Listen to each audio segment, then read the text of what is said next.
Hey everyone, welcome back to General Hospital Daily 85. Today, the place where we sit down, take a breath, and really talk about what's happening in Port Charles. If you have been watching General Hospital for years, like I have, you know this show still knows how to shake us up, even after all this time. Today, we saw fists fly at the Court of Reigns, a love triangle finally explode into a decision, and Sonny make a move that could change everything. Michael went after Chase, Maxie chase between two great loves, and secrets about that key just got even messier. Trust me, this one had layers. Let's start at the Court of Reign mansion, because that's where things went from peaceful to pure chaos in seconds. Chase and Brooklyn were actually in a good place for once.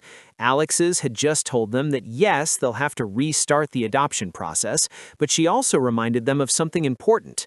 They are stable, loving, and deserving. For anyone over 50 watching this, you know how meaningful that is.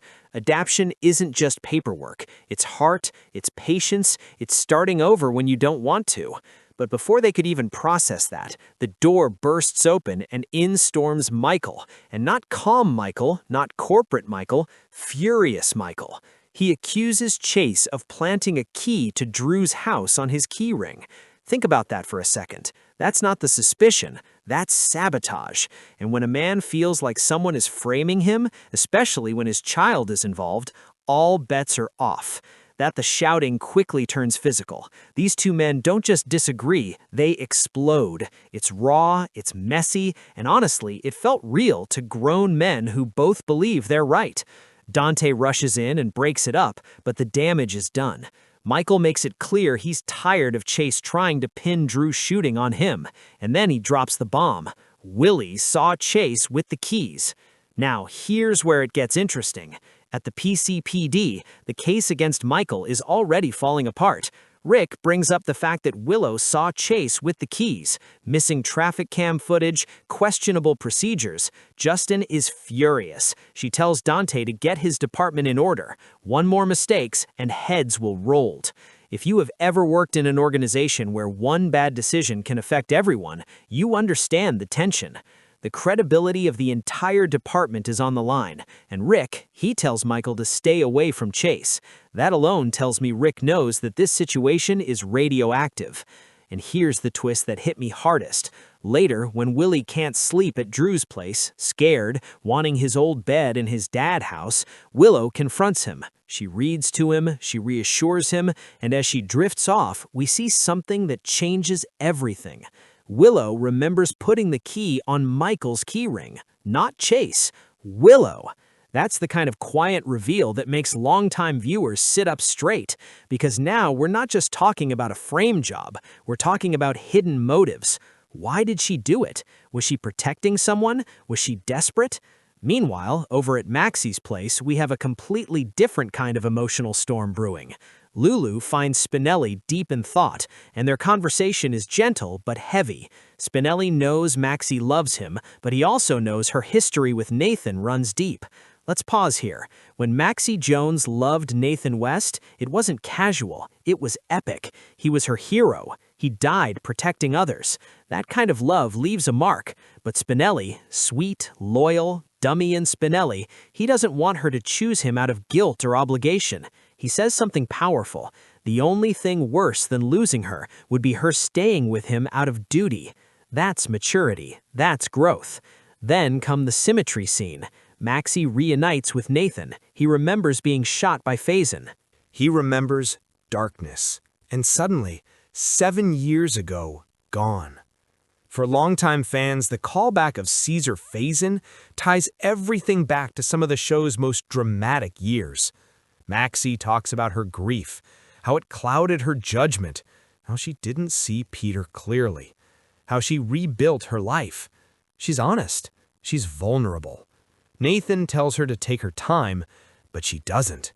In the final moments, Maxis tells Swinwell she will always love Nathan, but she's in love with Swindle. She chooses him not out of comfort, not out of history, not because Nathan is gone, not because Pinwell is her present. For viewers our age, that hits differently. Love in your 20s feels dramatic. Love after loss feels international. Now, let's talk about Sonny at the Brown Dog. He's spending time with Gio. It's a quiet grandfather moment. Simple conversation. Emma being gone, life moving forward. Those small scenes matter because they remind us Sonny isn't just a mob boss. He's a family man. Then Justin walks in. She has had a terrible death court. She's lost major cases. She feels like her failure has put spotlight on Michael. She storms out, and Sonny follows. He doesn't offer pity. He doesn't posture. He simply tells her she's too hard on herself. And then they kiss. Now, this is complicated because Justin is the ADA and Sonny is Sonny.